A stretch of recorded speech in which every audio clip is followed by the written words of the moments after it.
ako at laging nananalangin na sana, oo nga, nagbago na siya. Hanggang dumating ang 2024 at 2025, yung bisyo niya na ang dahilan ng pagbaha ng korupsyon, kawalang direksyon, at maling-maling mga desisyon. Walang accountability, wala na ang hustisya. Nangyayari, hindi na pinapaalam sa kanya ang mga pangyayari. Sinamantala ng mga ito ang paggamit niya ng droga. Kinamkam na nila habang ang mga dating tumatawag sa amin ng magnanakaw ay nakakita ng pagkakataon sirain ang lahat. Nagagamit na nila si Bongbong para sirain si Inday, para umastang tagapagligtas. Mula sa pagtraidor at pagpapahamak kay VP Inday, sa confidential funds na kung tutuusin ang galing naman sa opisina ng Pangulo, hanggang sa pagpadukot sa dating Pangulong Duterte para itago na lamang sa ibang bansa. Ang kabaitan ni Bongbong ay naging kalupitan. Karapalan na ang pagtatakip sa kanya ng mga nasa Congress, sa Senado, mga miyembro ng kabinete. Kitang-kita na ng taong bayan, wala nang puwang ang kahihiyan. Para bang nauulit ang bangungot ng kasaysayan dinamas namin noon. 68 years old po ang tatay ko nung pinatalsik sa pwesto. 68 years old na rin si Bongbong ngayon. November 17 din, noong 2021, nung nakumbinsi ko si Inday na magbise kay Bongbong. November 18 po, bukas, ang ikatlong araw natin. Siyam na taon na nakakaraan, saktong November 18 pa talaga, na pinalibing ni Pangulong Duterte ang tatay ko sa libingan ng mga bayani. Halo-halo na ang aking nararamdaman, pero alam ko ito ang dulo at hangganan ng aking pagtitiis at pananahimik. Hindi na tayo mananahimik. Dahil nalaman ko pati ang mga anak niya ay nagdodroga na. Pinasusuklaman ko pa ang pag-alok ng mag-inang si Sandro ng droga ang aking mga anak at iba pang mga kamag-anak. Sa loob ng halos 4 na dekada, wala akong ibang pinangarap kundi maipakita sa sambayanan na hindi kami masamang tao. Hindi masama ang pamilya Marcos. Gusto kong ibangon ang dangal ng aking ama.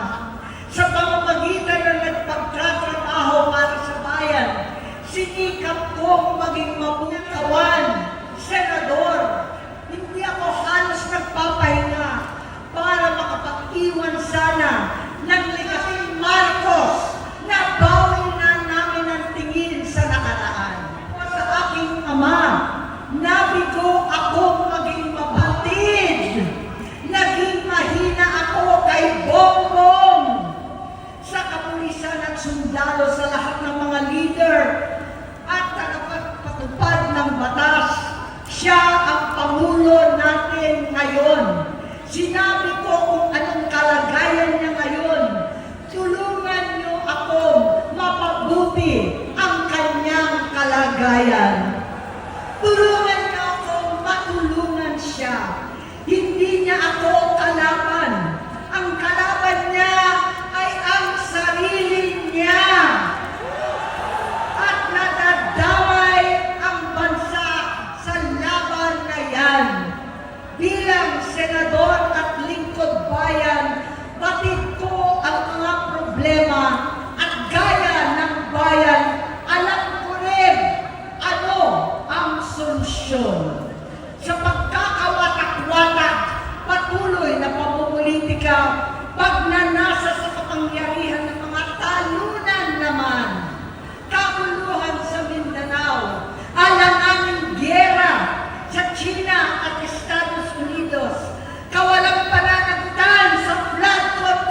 kalamidad na nagdudulot ng parusa.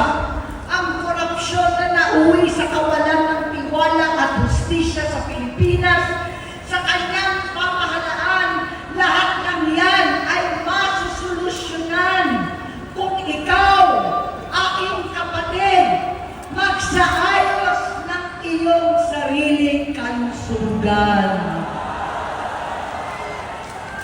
Kapag humupa ang ingay sa politika, kapag umuwi na kami sa aming pamilya, hindi bilang senador, kundi bilang ate, bilang si Manang Aimee ni Bonget, kaya ito sasabihin sa harap ng taong bayan, sa harap ninyong lahat, at sa harap ni Bongbong.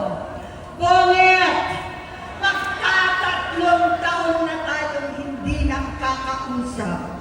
3 taon ko nang sinusubukan muli na ako'y pakinggan. Siguro ngayon ay makakarating ng buo ang gusto kong sabihin. Walang mababawasan, hindi madadagdagan. Bongbong, nag-aalala sa iyo si Manang. Tuwing nakikita kita sa TV, gusto kitang puntahan. Napakalaki ng pinagbago mo. Itsura, pagsasalita, takbo ng pag-isip. Minsan, napapatanong ako sa sarili ko, ikaw pa ba yan? Si Bongbong ba talaga yung nakikita ko? Pero ako, aling ko, ako pa rin ito. Ako pa rin ang ate mo na tumayong ama't ina sa inyo sa ibang bansa.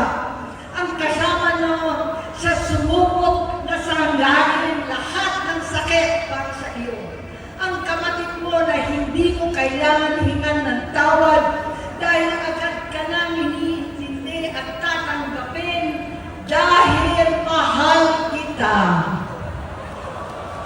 Nasa Bagong Tipan, kay Lucas, Kapitulo 17, versikulo 3 hanggang 4. Kung magkasala ang iyong kapatid, sawayin mo siya.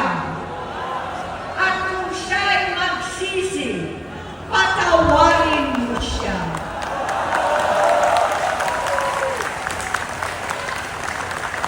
Tama na, aling ko. Tapusin mo na ang paghihirap mo at ng bayan. Gaya nung umalis tayo sa palasyo, kaya mo pa rin hawakan ang iyong kamay, huwag kang matakot. Malaki na ang dulot sa iyo ng droga. Sinisisi ko ang sarili ko dahil hindi ako nakinig sa mga sumbong. Hindi ako nakialam. Hindi ako maniwala.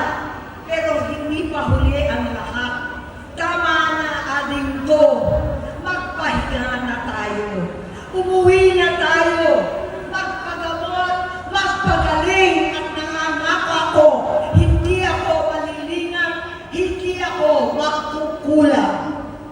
Lahat ng kasama mo ngayon, hindi natin kasama sa pinakamadilim na bahagi ng buhay natin. Kasama mo sila ngayon dahil nasa taas ka pa. Ako at ang ating mga tunay na kapatid dito sa Luneta ang kasama mo kahit magdilim ulit ang lahat.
Kaya ko mabigo at mawala sa iyo ang posisyon, pero hindi ko kayang mawala ka sa amin. Ayusin mo ang sarili mo. Magpagamot. Alisin ang droga sa iyong sistema. Wala akong ibang gusto kundi gumaling ka, malagpasan natin ito muli. Dahil wala akong ibang hinahangad bilang ate, kundi maging masaya ka, maging ligtas sa panganib, malusog, matagumpay sa buhay. Itama ang mali, labanan ang adiksyon, at ako hindi kailanman aalis sa iyong tabi.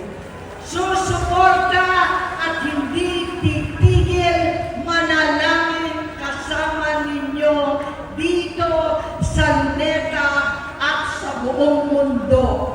Dahil iyon naman ang tungkulin at ibig sabihin ng salitang kapatid, kapatid, mabuhay kayo.